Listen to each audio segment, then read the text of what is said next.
Well, today we're going to take a look at some of the navigational instruments and some of the advances that happened in the technology that was used to actually guide where you were going on the oceans. And these navigational techniques actually allowed for the explorers to find more and more. And these are something that we could fit into a lot of different lessons, but it's helpful here at this point before we look at the individual colonies to see how these colonies were even possible in the first place. It's also very intriguing just to see how they solve some of these basic problems. It's something that we're not really aware of. You think about this. Do you actually know how to read a map? If somebody gave you a road map, could you actually find where you are on that road map and be able to guide someone through? We live in an age where we're so used to using something like a GPS system or using something that tells us where we're already located by a satellite that we've kind of lost a lot of skills of knowing our way around things. The same thing would be if you're in the forest. Do you know how to use things like a compass? How to use various things in the sky to actually tell where you are and find your way to, say, a river or find your way to, say, a town or something along those lines or a road? But these are skills that we often are losing, but the early explorers had to have these skills or they would quite simply die. So it's important for us to pause here and learn a little bit about this. It would also be very intriguing for you to go and see if you can research this further and figure out how they actually did some of these things. Now, the first thing I want to start with in terms of navigational instruments was the whole idea of how do you find out what direction you're heading in? How do you find out if you're heading north, south, east, or west? Now, you're probably thinking, well, you use a compass. But what you may not realize, or what you may not have thought about already, is that the compass itself had to be developed. The compass itself had to be invented. It wasn't something you just found in the ground somewhere. It actually had to be put together by man. It had to be thought through. He had to figure out how to actually construct the circle that goes around the compass that shows where north, south, east, and west are. Well, the very first compasses, as far as we know, were developed probably by the Chinese. And what's interesting about the Chinese compass is it was very simple. It's basically a bowl of water, and in the middle of it, it had a piece of cork with a magnetic needle in it. Well, when the Europeans got this technology, possibly from some kind of interaction with the Chinese, or they just stumbled across it as well, they made those magnetic needles always point north towards the pole. So they had a good idea of where they were in terms of direction at any given time.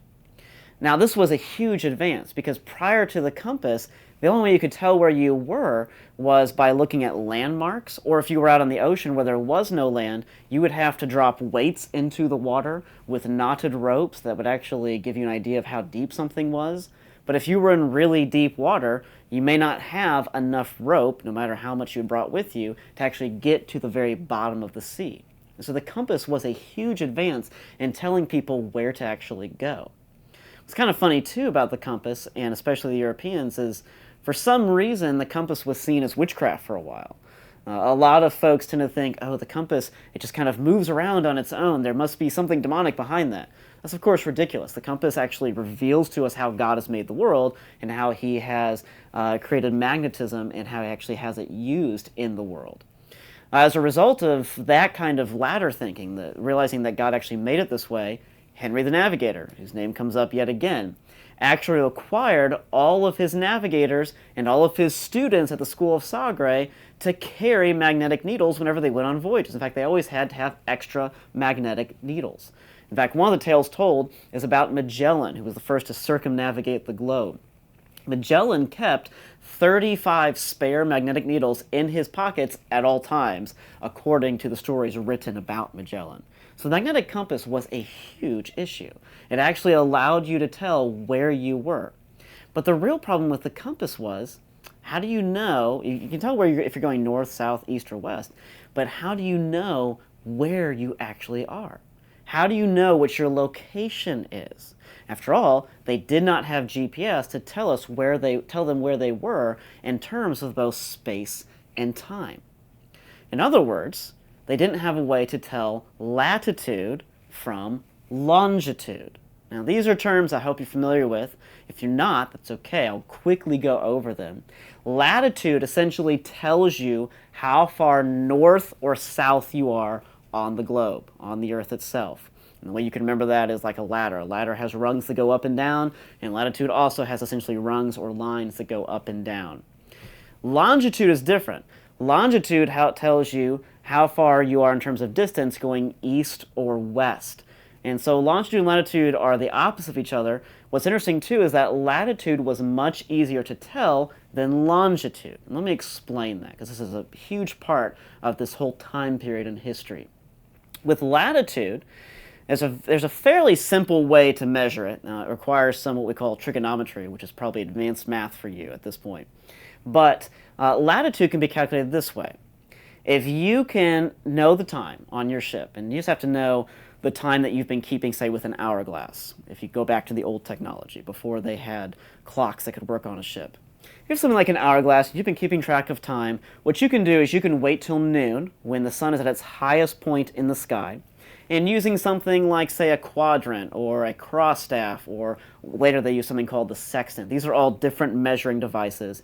They allow you to measure the altitude of the sun, how high the sun is in the sky. And because the sun is always 90 degrees above the sky at noon at the equator, you can therefore calculate how far up or how far down you are from the equator based upon how high the sun is above the horizon at noon. And you can even do it at different times of the day, because people develop charts and they develop books that told you if your sun is this high at this time, it means that you're at this spot north or south of the equator. So it was a very easy way to tell you about latitude. But the real problem was longitude. How do you actually tell how far east or west you are? And the reason that was a problem was not only did you have to have things like the altitude of the sun or the altitude of a known star or something like that and your own time on the ship, you also had to be able to compare your time to a set time somewhere else in the world. And the only way you can make sure that your time is accurate to another time in the world is if you have an accurate clock on board the ship. For a long time, there was no accurate clock on board the ship, and the reason is simple. Clocks, back in this day, back in, say, the 1600s and the 1700s, they worked off of gravity. They essentially had some kind of pendulum mechanism that required them to be in a stable place so they could use gravity to accurately keep time. So if you brought a clock on board a ship and it rocks in the waves and is affected by gravity a little bit differently in that way, then the clock will no longer keep accurate time, and it's really kind of a worthless and expensive thing of cargo to keep on your ship. And so sailors often had to find different ways to create or to find out their longitude. One way to find out their longitude was to travel west on a known latitude, but this took up lots of time. And because it took up lots of time, they sometimes ran out of food while they were trying to find out where they were, and they sometimes died because of this. Not only that, but you could sometimes use the moon. There was a very complex way of using the moon early on, and using your measuring devices to figure out how high the moon was, and you could calculate your longitude based upon that. The problem is that while you're on a rocking ship and you're trying to figure out how many degrees above the horizon the moon is, if you're off by just a part of a degree on a rocking ship, which is not easy to do, to keep an accurate degree, that is. If you're off by just a little bit, it can cause you to be off by hundreds of miles in your calculations, which means that you may not know that you need to ration your food, and therefore you might starve. Or it means that you may not know that you're near some dangerous shoal, which you have a lookout to keep an eye out for that, but still, he might miss it because he's not expecting to be near it because you gave him an incorrect estimation of where you were. So figuring out longitude was huge. That's why in the year 1714, oh, there's a date. You should write that down. Remember, dates help us give us like little coat hooks to hang this information on so we know when it happened. In the year 1714, this idea of figuring out how far east or west you were became so important that the British Parliament offered a cash prize of 20,000 pounds sterling silver to anyone who could design a clock that would work on the ship so they could measure longitude. Because remember, if they could measure time compared to another time zone, say what the time is back in England, they could actually measure how far east or west they actually were. Now, they issued this cash prize of 20,000 pounds sterling silver, which would be like millions of dollars to us today. And for a long time, no one was able to solve it. In fact, it wasn't until 1761 that someone by the name of John Harrison actually came up with a clock that would work. It's really interesting. It's kind of brilliant how he did this. The clock that he designed was not based upon a pendulum. It had nothing to do with gravity whatsoever. Instead, he used some research by another scientist named Robert Hooke, who realized that a spring, when you stretch it, or as long as you don't stretch it too far, but when you stretch it to its given length, it'll go back to its regular shape, and it won't lose any of its original shape. So a spring can be stretched back and forth at a constant rate, and you won't destroy the shape. And so what he did was he designed a clock that works on a spring mechanism. And all of our watches and all of our fine clocks and so forth are somewhat based upon this principle to this day. Of course, we have gotten more advanced and used different techniques, but this is still one of the fine techniques.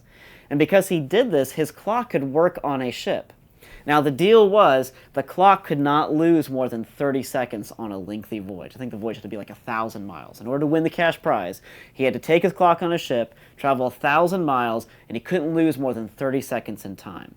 Well, they did this. They actually traveled to Jamaica. They tested his clock, called a chronometer, and it only lost 5 seconds on the voyage. As a result, these chronometers or these clocks became common on ships. They were expensive for a while, but eventually they were common on every vessel, and thus people were able to tell how far east or west they actually were.